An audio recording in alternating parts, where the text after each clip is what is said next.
Chers abonnés de Faso Green TV, bonsoir à toutes et à tous et bienvenue à cette nouvelle édition dont voici les grandes articulations. Le monde entier a commémoré ce 5 juin 2025 la journée mondiale de l'environnement. Ici, au Burkina Faso, c'est la cité du cuir qui a été choisie pour abriter les activités entrant dans le cadre de la célébration de cette journée. La cérémonie solennelle a été présidée dans la matinée de ce 5 juin par le ministre d'État, ministre de l'Administration territoriale et de la mobilité, Émile Zerbo. Voilà pour ce qui est du sommaire de cette édition que j'ai le plaisir de vous présenter. Une édition largement dominée par la Journée mondiale de l'environnement. Pour cette année 2025, c'est la ville de Kaya, chef-lieu de la région du Centre-Nord, qui a abrité la célébration de la Journée mondiale de l'environnement. Lancée en 1972 par l'Organisation des Nations Unies, cette journée vise à sensibiliser le public aux enjeux environnementaux et encourager la prise de mesures pour la protection de l'environnement. La cérémonie officielle de commémoration a été présidée aujourd'hui même 5 juin 2025 par le ministre d'État chargé de l'administration territoriale, Kokou Mieso et Sarah Bougouma. Lutte contre la pollution plastique, c'est le thème retenu pour cette édition 2025 de la Journée mondiale de l'environnement. Depuis 3 jours, la ville hôte a abrité plusieurs activités dans le cadre de cette journée, dont une opération de salubrité, des plantations d'arbres et une foire d'exposition, entre autres. Ce 5 juin marque donc la tenue de la cérémonie officielle en présence de plusieurs autorités, avec en premier chef le ministre en charge de l'administration territoriale et de la mobilité, et Roger Barreau, ministre en charge de l'environnement. Au Burkina Faso, le péril plastique constitue un problème majeur et cette célébration vise véritablement à apporter des solutions novatrices. Face à cette menace, l'inaction n'est plus une option. Il nous faut désormais renforcer le cadre législatif et réglementaire pour interdire la production, l'importation et l'utilisation des plastiques à usage unique. Encourager la recherche et l'innovation pour le développement de matériaux de substitution produits localement et adaptés à notre contexte. Donc à Kaya, ici dans la région du Centre-Nord, il y a des activités d'assainissement pour rendre la ville plus propre. L'autre pan de la mise en œuvre de la loi, c'est la promotion et la vulgarisation des alternatives. Vous avez vu avec les ministres d'État dans les différents stands qu'il y a des alternatives qui sont disponibles. Donc la lutte contre la pollution plastique, ce n'est pas que des mots.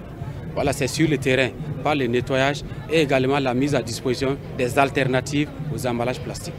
La Direction générale de la préservation de l'environnement accorde une grande importance à cette journée qu'elle juge indispensable pour lutter efficacement contre la pollution de l'environnement à travers les sachets plastiques. Nous avons voulu quand même mettre un ensemble d'infrastructures au niveau de cette région-là. Il s'agit de l'aménagement au niveau du gouvernorat. On a aménagé avec beaucoup de plantes. Également, on a pu mettre en place 5 jardins botaniques au niveau de 5 établissements qui pourront servir un lieu d'apprentissage au niveau des élèves et qui pourront construire également des zones de séquestration de gaz carbonique pour véritablement adoucir un peu la température. En outre, cette célébration a été marquée par une foire d'exposition pour les acteurs du domaine. Du matériel symbolique composé de poubelles, de balais, de raclettes, entre autres, ont été remis à certaines associations pour leur aider dans leurs activités d'assainissement de la ville. Un club écologique des élèves a également été mis en place, allant toujours dans le sens du développement d'un cadre de vie sain. On revient ici à Ouagadougou où cette journée a été célébrée dans l'arrondissement 9. Sensibilisation sur la loi portant sur les emballages et sachets plastiques, opération de salubrité sont entre autres activités qui ont eu lieu ce 5 juin 2025 sous la houlette de la Direction régionale de l'eau, de l'assainissement et de l'environnement du centre. Épiphanie Kabouré et Colette Ilboudo pour plus de précision.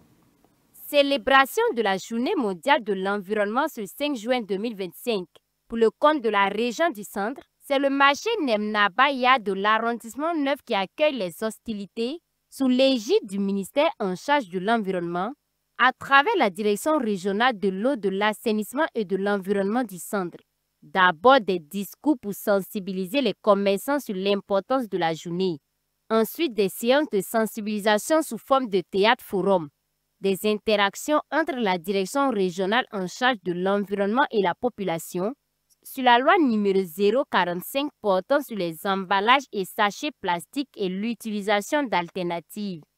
Puis enfin cette séance de salubrité au marché qui a réuni commerçants, riverains, autorités communales, coutumières et direction en charge de l'environnement du centre. La journée mondiale de l'environnement, la session de 2025, est célébrée sous le thème de la lutte contre la pollution des emballages et des sachets en plastique.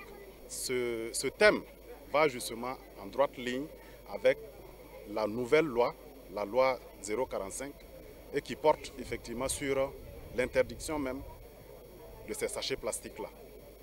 D'où nous sommes ici au marché ce matin, dans le cadre effectivement de cette journée-là, la sensibilisation de nos populations d'abord à l'utilisation effectivement des sacs en tissu ou bien en papier.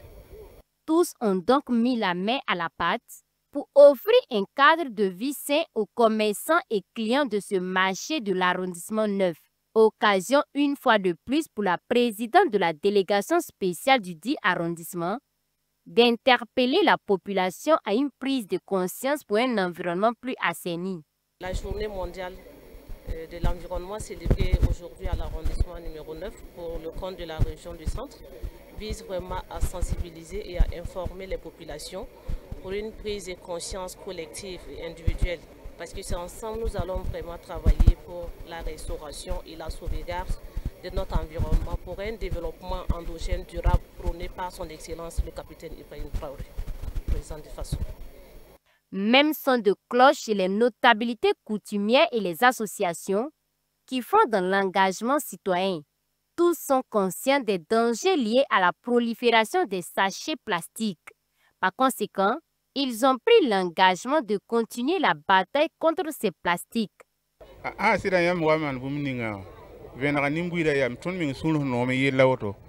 Nous sommes très contents de l'initiative du gouvernement en faveur de notre arrondissement. Nous sommes conscients de l'impact des sachets plastiques sur notre environnement et sur notre santé. Nous souhaitons que cette nouvelle loi soit rigoureusement appliquée pour qu'on vienne à bout de la prolifération de ces déchets plastiques.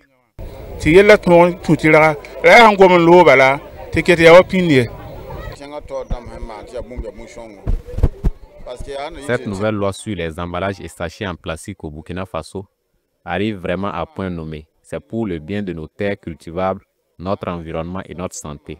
Ces sachets plastiques qui prolifèrent partout sont facteurs de pollution d'environnement, de maladies et de destruction des ouvrages d'assainissement.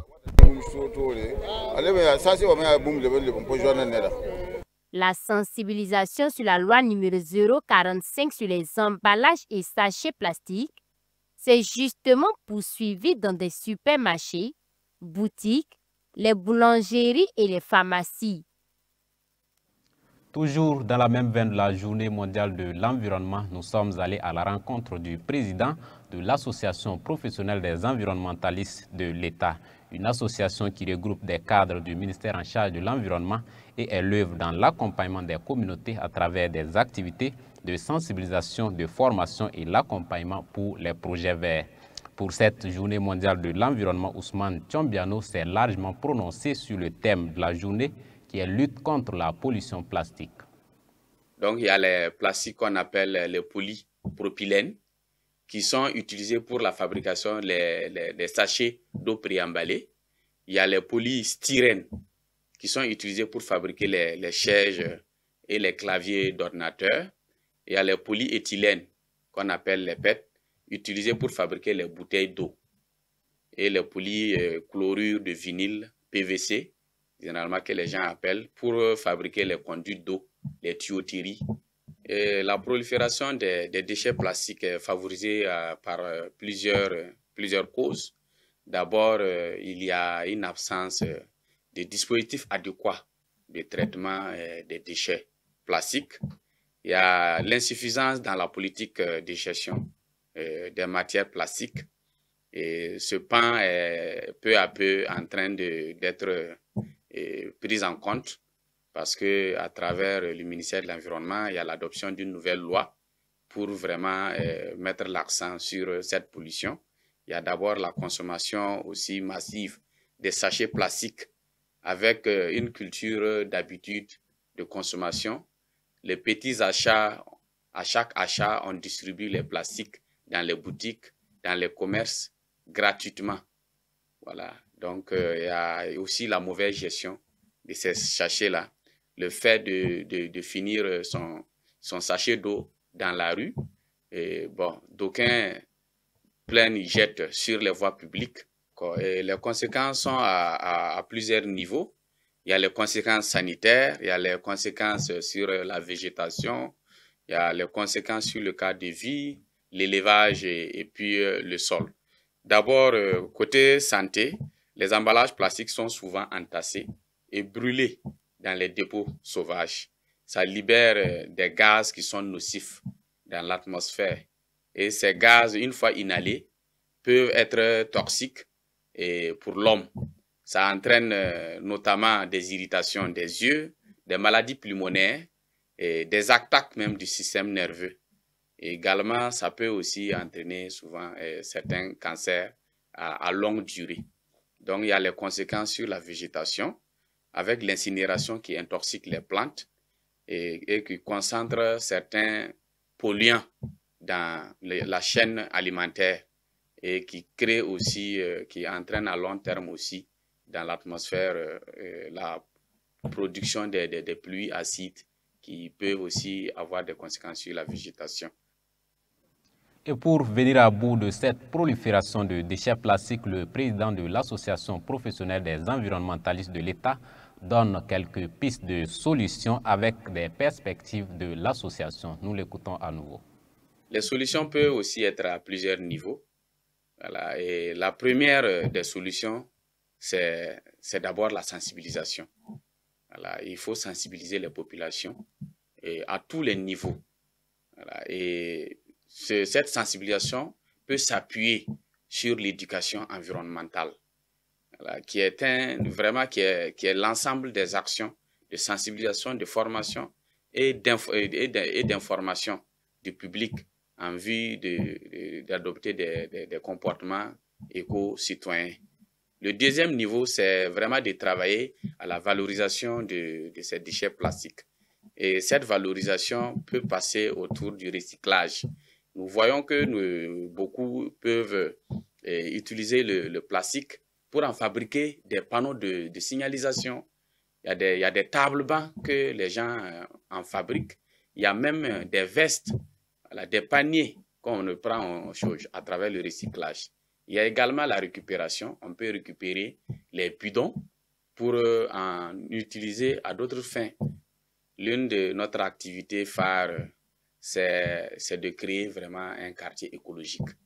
Donc, ce quartier actuellement, nous sommes actuellement en train de voir identifier un quartier où nous allons approcher les autorités et puis les populations, voir comment nous allons mettre en place un projet. Nous avons déjà des TDR. Donc, c'est vraiment rendre ce quartier écologique où les trucs d'assainissement, les usages d'assainissement sont bien respectés, l'assainissement autonome dans les concessions, l'assainissement collectif sont bien utilisés, notamment les caniveaux. Voilà, également, il y a des jardins, il y a la production de fumier pour en faire de la maraîchiculture tout autour. Vraiment, voilà ce que nous sommes vraiment en train de réfléchir dans les jours à venir pour mettre en place.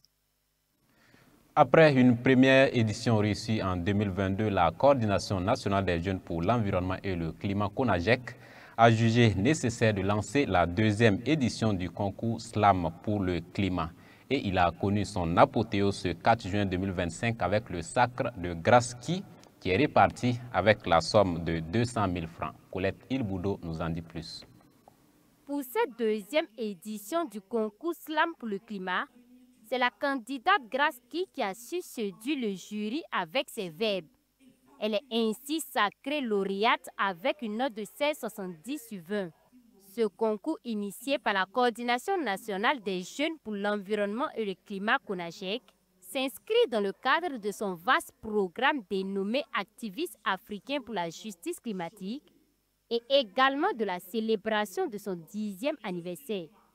Renforcer non seulement les capacités des jeunes sur les questions de changement climatique, mais aussi arriver à sensibiliser le plus grand nombre de personnes à travers l'art. Tel est l'objectif de ce concours, grâce à qui la lauréate du jour remporte la somme de 200 000 francs CFA. Je suis très contente parce que j'ai vraiment travaillé pour remporter ce prix. C'est vrai que ça n'a pas été facile parce que tous mes adversaires étaient vraiment de taille. Je me suis beaucoup inspirée sur ce que nous vivons actuellement, sur le changement climatique, les conséquences qui en suivent. On remarque que beaucoup de gens meurent, on remarque que les habitats sont vraiment détruits à cause des catastrophes naturelles. Je me suis inspirée de tout ça pour pouvoir écrire mon texte.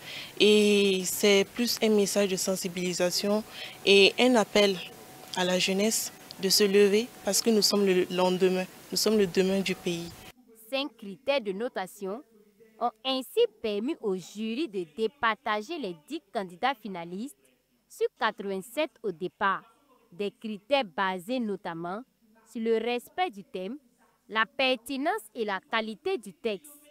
Madina Nassa, présidente du jury, a salué le niveau des candidats tout en relevant quelques insuffisances. Alors, il faut dire que les candidats ils se sont bien défendus. Voilà. Et il y en a, la diction était, il y en a, la diction n'était pas. Toutefois, nous les interpellons de continuer la formation, continuer à se performer. Les questions de changement climatique doivent être une affaire de tous.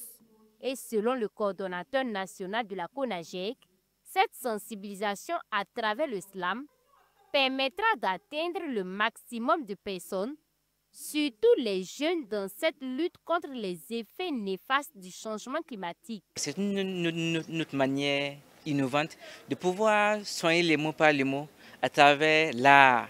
Et quand on parle d'art, ici nous avons choisi le slam qui permet aux jeunes, de façon globale, de pouvoir exprimer les mots, exprimer les ressentis, exprimer les combats à travers des mots qui vont toucher le public et qui va aller loin pour interpeller toute la communauté à l'urgence climatique. Au total, 6 prix ont été décernés au cours de cette finale du concours Slam pour le climat. Les 4 autres premiers de cette 2e édition sont repartis respectivement avec les sommes de 150 000 francs, 100 000 francs, 75 000 et 50 000 francs CFA. Il est prévu la remise de trophées à chacun de ces 5 finalistes lors de la soirée gala des 10 ans de la CONAGEC, prévue se tenir ce 5 juin 2025. Un prix spécial du public a été également décerné. Voilà, c'est ce qui met un terme à cette édition. Merci de l'avoir suivi et merci de rester connecté sur les différentes plateformes de Faso Green TV pour ne rien rater de l'actualité environnementale. Au revoir.